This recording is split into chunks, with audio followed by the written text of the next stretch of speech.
পৃথিবীতে যারা দুনিয়াবী জীবনেও সফলতা অর্জন করতে চায়, দুনিয়াবী জীবনেও যারা সফলতা অর্জন করতে চায়, তাদেরও সালাতের বাইরে কোনো রাস্তা নাই যে রাস্তা দিয়ে ওরা দুনিয়াবী জীবনে সফলতা অর্জন করবে। কেন এই কথা বললাম?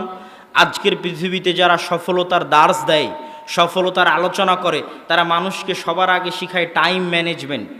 যারা শিক্ষিত ছেলেপেলে আছে তারা বুঝতে পারবে যে সময়কে কন্ট্রোল করতে পারা, টাইম ম্যানেজমেন্ট করতে পারলে সময়ে বরকত হয়, সব কাজ সুষ্ঠুভাবে সম্পূর্ণ করা যায়, সময় মতো সম্পূর্ণ করা যায়। তো এই টাইম ম্যানেজমেন্টের আমার গবেষণা অনুযায়ী সালাতের চাইতে আর কোনো বড় মাধ্যম নাই যেটা দিয়ে মানুষ তার সময়কে কন্ট্রোল করতে পারে।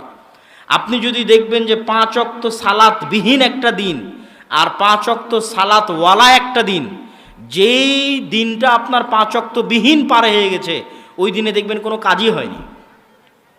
দেখবেন যে আপনার কাজই তো শুরু করেছেন আপনি 10টার সময়, 10টার সময় কাজ শুরু করতে করতেই তো দুপুরের খাবারের সময় হয়ে গেছে।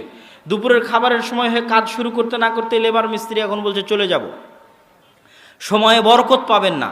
আর ওই যে ফজরের সালাতে যদি উঠেন, ফজর থেকে জোহর পর্যন্ত মেলা লম্বা সময় ফজরের সালাতে উঠে কাজ শুরু করবেন, দেখবেন 10টার মধ্যে কাজ শেষ হয়ে গেছে, আর কি কাজ করবেন, কাজ খুঁজে পাবেন না। এটা সালাতের বরকত। আবার যখন জোহরের সময় আসবে তখন সালাত বলবে, আপনাকে সালাত বলবে, এই তুমি জোহরের পর কি করবা এখনই ভাবো। এটা হচ্ছে আপনাকে সালাত আপনাকে রিমাইন্ড করছে। আর আপনি যদি ওই ক্যারাম বোর্ড খেলতে থাকছেন, জুয়া খেলতে থাকছেন, কখন জোহর থেকে আসর হয়ে গেছে, আসর থেকে মাগরিব হয়ে গেছে, মাগরিব থেকে ইশা হয়ে গেছে, দিন পার হয়ে গেছে, আপনি বুঝতে পারেননি। ওই দেখা যাচ্ছে মোবাইল নিয়ে বসে আছে, ফেসবুক নিয়ে বসে আছে, ভিডিও গেম নিয়ে বসে আছে, সিরিয়াল নিয়ে বসে আছে, মুভি নিয়ে বসে আছে, কখন জোহর হয়েছে, আসর হয়েছে, মাগরিব হয়েছে, ইশা হয়েছে, বুঝতে পারেনি। ওর দিন কিভাবে পার হয়ে গেছে বুঝতে পারেনি। আর ও যদি ওই খারাপ কাজটা করা অবস্থাতেও যদি সালাত আদায় করতো, তাহলে জোহরের সালাতের সময় জোহরের সালাত ওকে একবার রিমাইন্ড দিত, এরপরে কি করবা।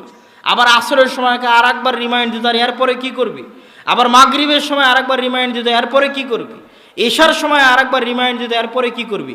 তাহলে ও যত কাজেই ব্যস্ত থাক, প্রত্যেক ব্যস্ততার মাঝে একটা করে ছোট্ট বিরতি আছে, যেই বিরতিতে ও নতুন করে ভাবার সুযোগ পাচ্ছে, দিনটাকে কাজে লাগানোর সুযোগ পাচ্ছে।